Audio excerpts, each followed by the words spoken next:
Hi everyone, hope you're all having a good day and getting along okay, staying well. Today we're just going to have a look at making a hot chocolate using the Aeroccino and just some dark chocolate that I've got. The other day I posted a video about not compatible, but Nespresso hot chocolate pods, whether you can buy them, whether the compatible one's available. So I'll link to that now and just see, have a look at that if you get a chance, if you're interested in that. But when I was researching that, I came across a recipe on the Nespresso website to try and make one using their squares that you can buy dark chocolate squares from Nespresso. I can't make it the exact way that they said they were going to because I don't have the barista milk frother. It's about £179. It's a milk recipe maker, they call it. But I've got the Aeroccino 4, so I'm just going to make my own version really and just see how it goes. I did try earlier with some chocolate and it went really well. The kids really liked it and we all thought it tasted good. That was with like a dark milk chocolate, but I didn't post that video because it had nuts in it. I just wanted to post one with a pure, nice, rich chocolate, dark chocolate for you. So that's 85% chocolate there, or cocoa in the chocolate. So I'll just flick the kettle on. I've pre-boiled it a bit so it won't take forever. And we'll set this going. I'm going to use just the milk setting without any froth on my Aeroccino 4.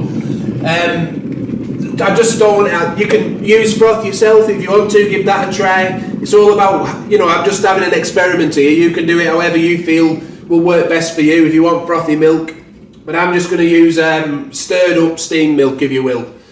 So what I just thought my idea, I just thought if I pour a bit of boiled water into it, then that will help to dissolve the chocolate better, and then I can pour my milk in at the end as well, just to sort of give it the flavour. But I do think personally that it'll be better done with boiling water first, just to help melt the chocolate. So I've set that going now.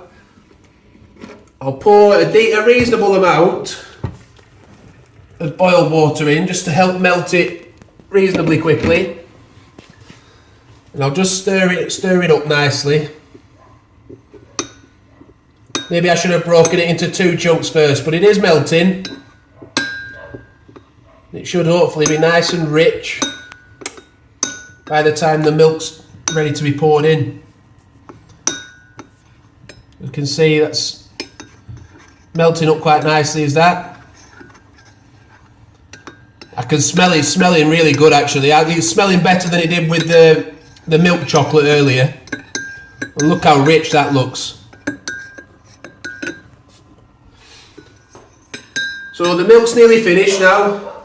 I have put a reasonable amount of milk in there. I didn't go above the max line, but there is quite a reasonable amount in, so I'm not sure how long it'll take. Like I say, the compatible pods, I saw some that online. You can get them on Amazon or you can buy them. I think there was a site called Mug Pods. They sell them, the Podista ones they're called. But I just thought this would be a nice, easy way to do it. And you can use your own chocolate then. You can find your favourite brand and use that. And you can buy mint chocolate, can't you? Orange chocolate, you could do whatever you wanted. I thought that opened up a few more options.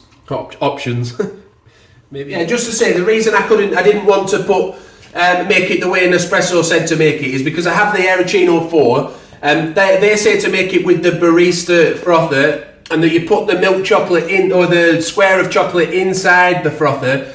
But I was a bit worried that if I did that with my Aeroccino 4, or possibly with an Aeroccino 3, that it might break the spring that's inside it, or damage the mechanism.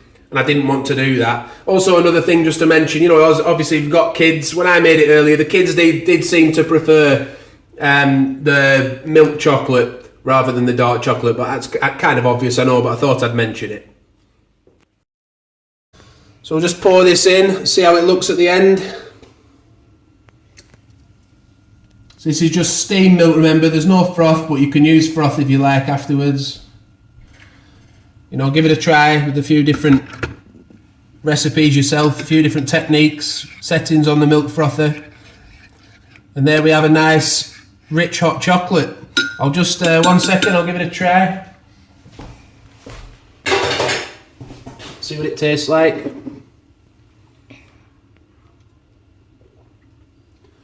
Yeah, that's really good. Definitely recommend giving that a try. If you've liked the video, please give it a like. Please subscribe to the channel and you'll pick up on future videos we do, and check out our playlist.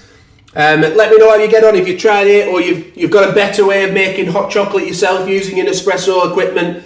Let us know, leave a comment below. We're really interested to hear your comments. Bit of a community here, it's not just me trying to say what to do, because I'm learning myself. So please join us in our journey. Thanks a lot, bye for now.